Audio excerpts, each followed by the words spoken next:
You are now listening to 15 Minutes of Fame Radio. Let's go! I want to talk Mook.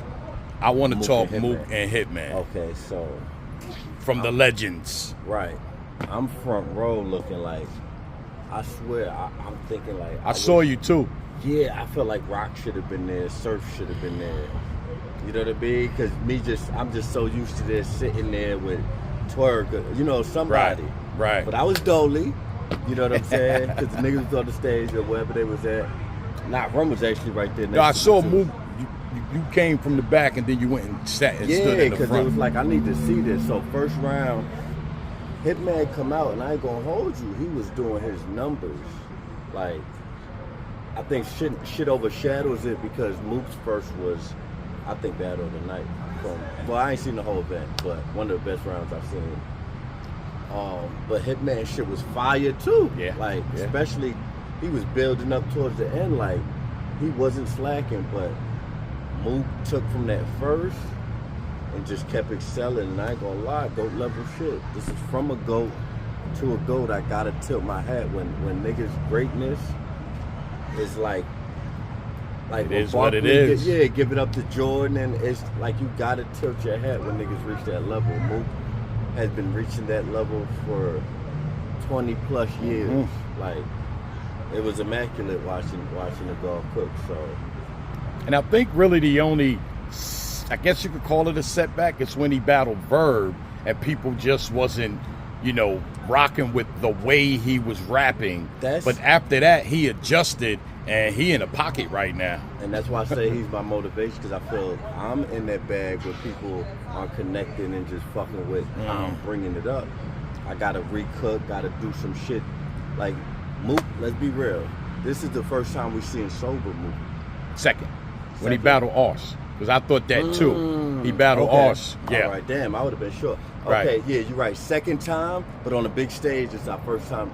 Yes. He's dancing up there. God gives you back your rewards, your fruits of your labor. When you put in pain and make a sacrifice, whether drinking, gambling, whatever your addiction is, like, you're going to get something back you've been asking for. You're going to get something back in life. And that's all he's doing, is reaping the rewards of making them sacrifices. So how'd you score the battle? The third round is the only round I didn't really see from both. Okay. I seen the first two. Man, it was clear for Mook. Okay. Yeah, I don't even think.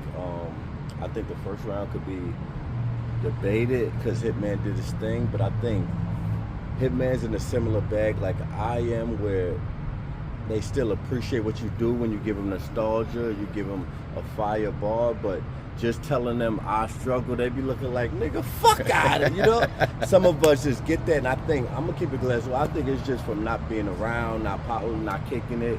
You get cooler with people when you kick it with them, you be around, you come to events. They're more liable to say, yo, he a dope person, or that, or react to your shit.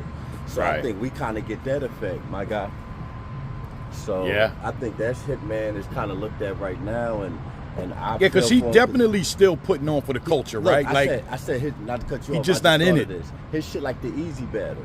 Like, I thought he was cooking in the Easy battle, but it's just Easy shit was so much catered for that time, that crowd, whatever you want to call it. Right. It just kind of leveled up past what it wasn't like he wasn't cooking.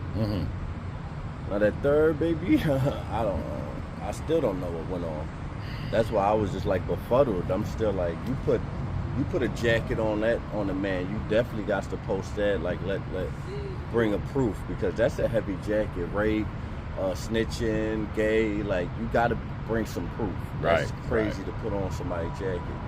So I felt like that shouldn't have been a whole round unless it was clear, like, this is crazy, but here's the girl. I don't know. I'm just, you got to do something like that. I thought that's what was going to happen, the way he was getting in the bag with it. So, yeah.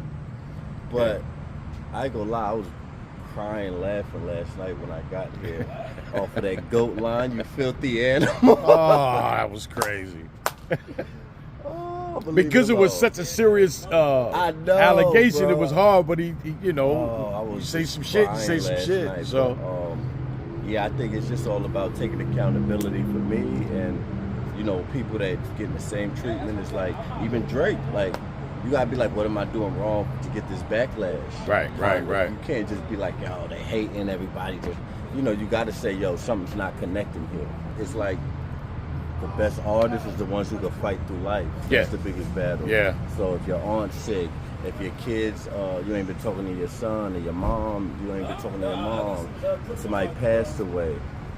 We can't say this, so we just gotta go through this. Like I said, when I'm with my stomach, like we can't say shit like this because it'd be used against us. Right. So the best ones is the ones who can fight through that, still cook, still come up there, put on a smile, still do a great performance, whatever, and not let that.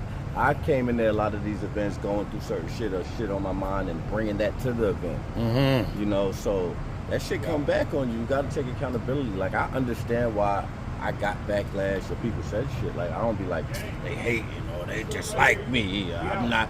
Nah, like, you know, I definitely could have done shit better. Could have, you know, had exchanges better, greeted people better. You know what I mean? So a lot of shit's emotional. 15 minutes of fame. You are now listening to 15 Minutes of Fame Radio. Let's go.